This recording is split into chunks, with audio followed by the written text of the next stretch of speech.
API, mixtape volume 2. Whoop, yeah. Please help me welcome Aidan.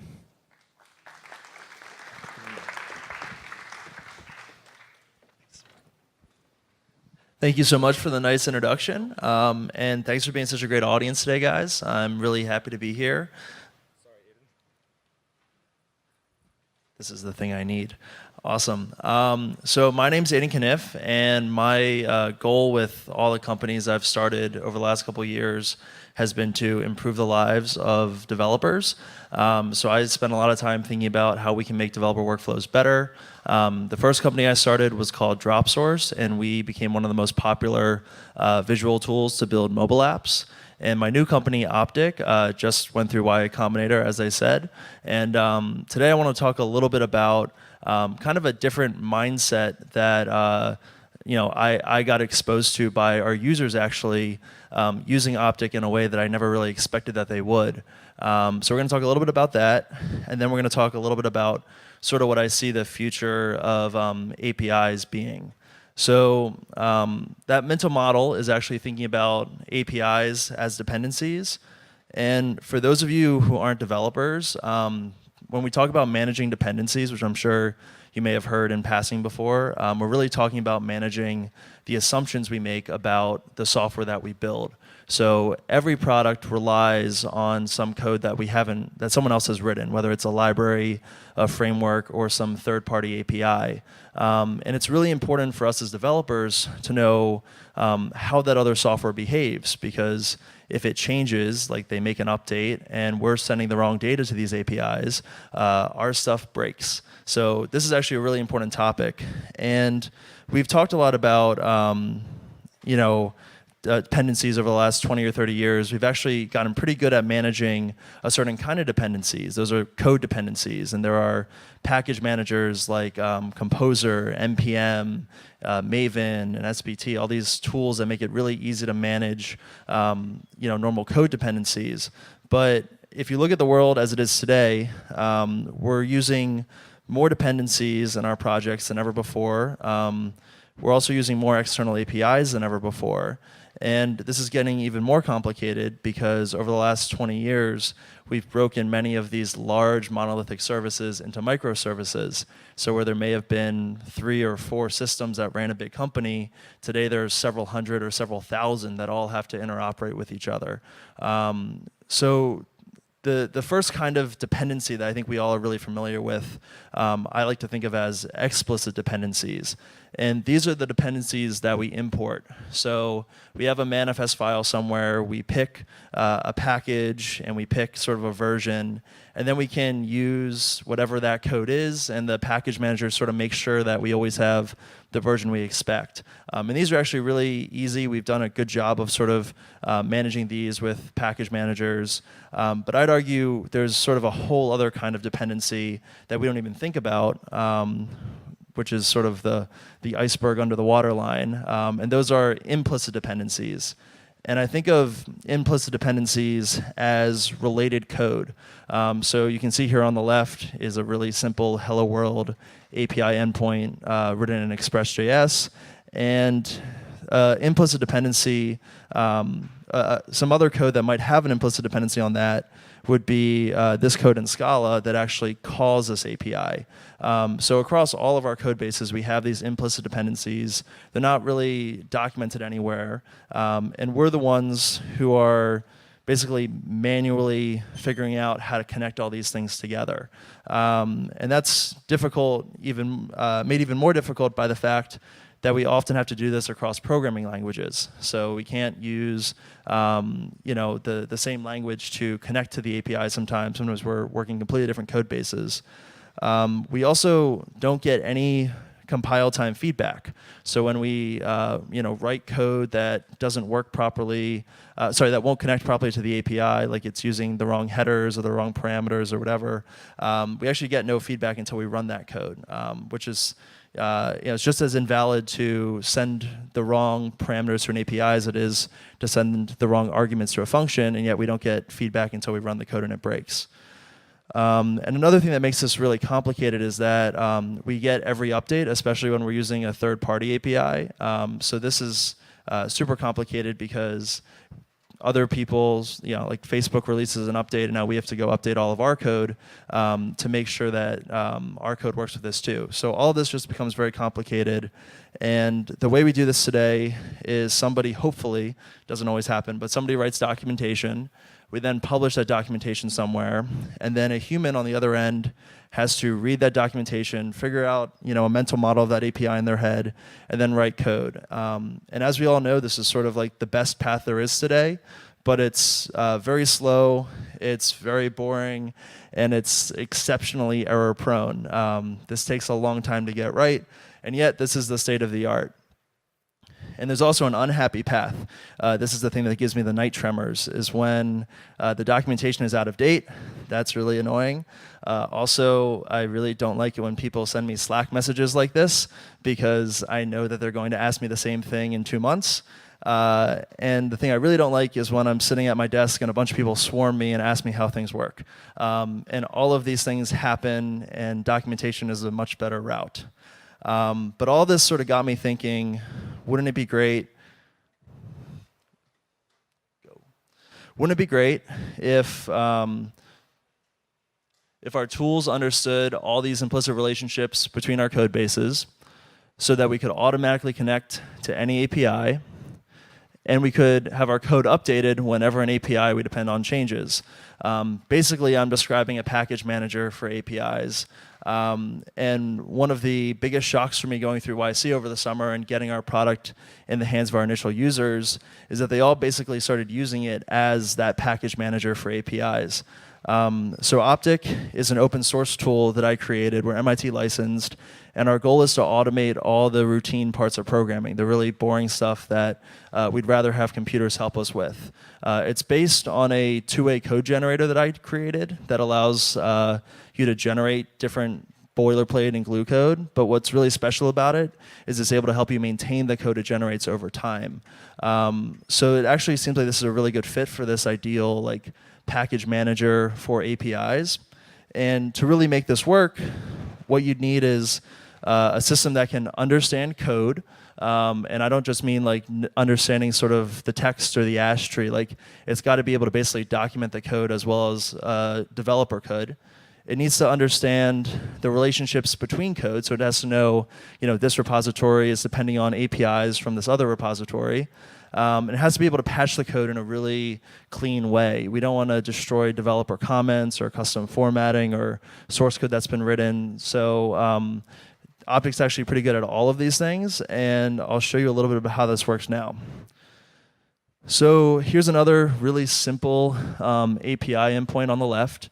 And on the right here is a little Swagger spec that describes this endpoint. And as a developer, we look at this and we can very quickly say, okay, the method is post, the URL is -hello, there's a parameter for first name, and it responds to 200. But to get a computer to do this is actually really difficult. And we've done a lot of work with machine learning and static analysis to make it so that Optic can actually understand this code in real time. So I'm going to actually start editing this code here in the video. And you'll see every couple milliseconds, the interpretation on the right is going to get updated as we make changes. So I've now switched this over to get. The method is now get.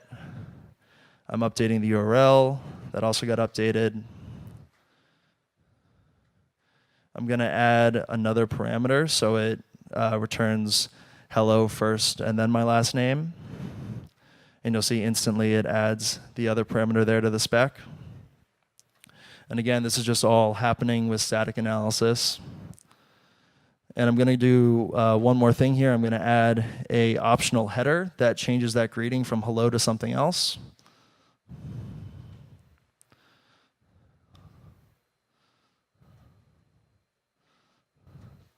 And I'm a slow typer, so pardon that. And there you go. So some of the auto documentation stuff we saw earlier in the day relies on annotations, and Optic's able to do this just by reading the source code and interpreting it in a very similar way as we would as developers. And this works in any programming language too. So here's an example of the same technology being applied to Scala. This is actually Akka HTTP, which is a popular routing library in that language. And as you can see, it's also pulling out the spec here as well. And once we understand all the different endpoints in a code base automatically, then we have to figure out how to connect those two things together. So when a developer is trying to connect to an API, it's really like trying to get a puzzle piece to fit together. There's some signature over here, and we need to sort of send the right data so that it works perfectly. And the goal with Optic is to make that something that we can do automatically. So again, traditionally, the way that we do this is by reading documentation, but that's not always there and it's not always good, so we can't rely on that. And instead, in Optic, you're able to actually search through all of your repos and all the APIs in those repos. So I can search for something like account creation, and it'll find that there's a route for posting to account. I can select that, and Optic will take that high-level spec that it's sort of automatically extracted from the code, pipe that through a code generator, and it can give us the code we need to actually connect to those APIs. And this is really interesting because once we know, basically in an automated fashion, all the endpoints within a code base, we can figure out, which of those endpoints are being consumed. So from one of the client code bases, I can say, okay, we're using 3 of these endpoints. Maybe in this other client, we're using 5 of those endpoints. And what we end up with is basically the makings of a dependency graph for our APIs in our organization. So this is actually Optic's dependency graph. These are all of our different systems we have. Some are on Lambda, some are just like traditional backends, some of them are Optic servers. And you can see the bigger nodes have more endpoints exposed, and the thickness of the edges between them indicates the degree to which these systems are interconnected. So this is just generated automatically. Every time I check in code, I can sort of see the overall structure of my code base. And then when something changes, like if I have to update code for one of these things, I can actually diff that dependency graph and say, hey, this edge between these 2 code bases is now going to be updated, and actually go through and generate a patch that can help me update my code. So here's an example. Again, very simple endpoint. Let's say that we update it so that instead of being query parameters, they're body parameters. So that's a change we made right there. And immediately when you make that change, Optic's watching your code base, and it recognizes that it needs to now update its interpretation of your code. So it switches those query parameters to body parameters and changes the name. And then if I run Optic and I do optic sync -- apply, it's going to actually create the patch and apply it to my code base. So you can see that patch right there at the top. It's going from a query string to a JSON entity that's going in the body. And then colors are bad and hard to see, so I'm sorry about that. But we have updated code underneath that shows the patch after it's been applied. So this is cool, and it's useful for me with my 12 different systems that run Optic. But in bigger companies where there's hundreds of different backends, this is a much more difficult problem, because the state of the art at some of these large companies is someone writes a memo, and then literally every single month, the people I've talked to at these companies have said that something breaks in production because someone doesn't update the code, or the guy who should have was on vacation. And sometimes these things can cost millions of dollars if you're a financial institution or an insurance company or someone handling that kind of money. So this is a huge problem for them. And right now we're experimenting with some pilots where we've deployed Optic on premises. Every time they check in code for the subset of repos we work with, we diff that dependency graph. We generate PRs that help you update your code to match the new API. And then we use git blame to identify the owners. That was actually one of our users' ideas. I hadn't even thought of that before, but he was like, just use the git blame and then you can figure out who it is. And then we do what every good marketing firm pioneered, which is we send drip campaign emails and we tell people over and over again, hey man, you need to update your code. Here's the code you should update it with. We send them the patch so they can open it up, and it might be 100% right. It might be 80% right. We hope it gets them most of the way there, but it gives you enough to sort of know what's changed and to make your updates. And then for the person who caused this calamity and this sort of series of updates across the organization, they can actually see automatically how many people have made updates. So Optic can look at the dependency graph and say which code has been updated, which code hasn't, and you can see like over time, 67% of the people were notified, some of them have started it, some of them have completed the updates.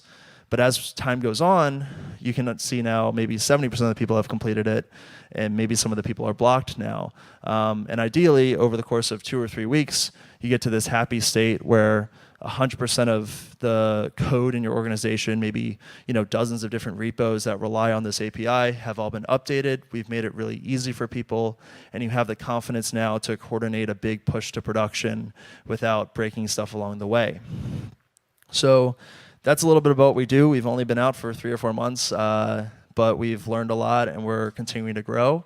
I think ultimately we're sort of entering this era where programming tools are going to have a much better understanding of our code, and that opens up some really interesting doors. For one thing, when we use third-party APIs, I'm sure we've all experienced this, but like the Twilio API is from like 2006, and like that's part of the URL. And people are very slow to make comprehensive changes to third-party APIs because they're afraid that it'll break other people's systems. I think it'd be really cool if third-party companies could like push updates through Optic to all the people who consume those APIs. I think we also are entering a world where since our code is becoming more machine readable, it's going to be easier for tools like Zapier and others to sort of automatically interact with our code bases, and I think that opens up a whole lot of really cool possibilities. And finally, back to sort of my original goal that I stated at the beginning of this, I'm trying to make it easier for all developers to create great software, and I think being able to remove this huge burden of syncing APIs up is a good step in that direction. So I want to thank everyone for coming out today. We are hiring, so if anyone's interested in joining up, that'd be great. And like I said, we're also open source, so if you want to contribute to the project or learn more about it, feel free to check us out on GitHub, on Twitter, or you can reach out to me, Aidan at useoptic.com. Thank you guys so much, and enjoy the rest of your day here.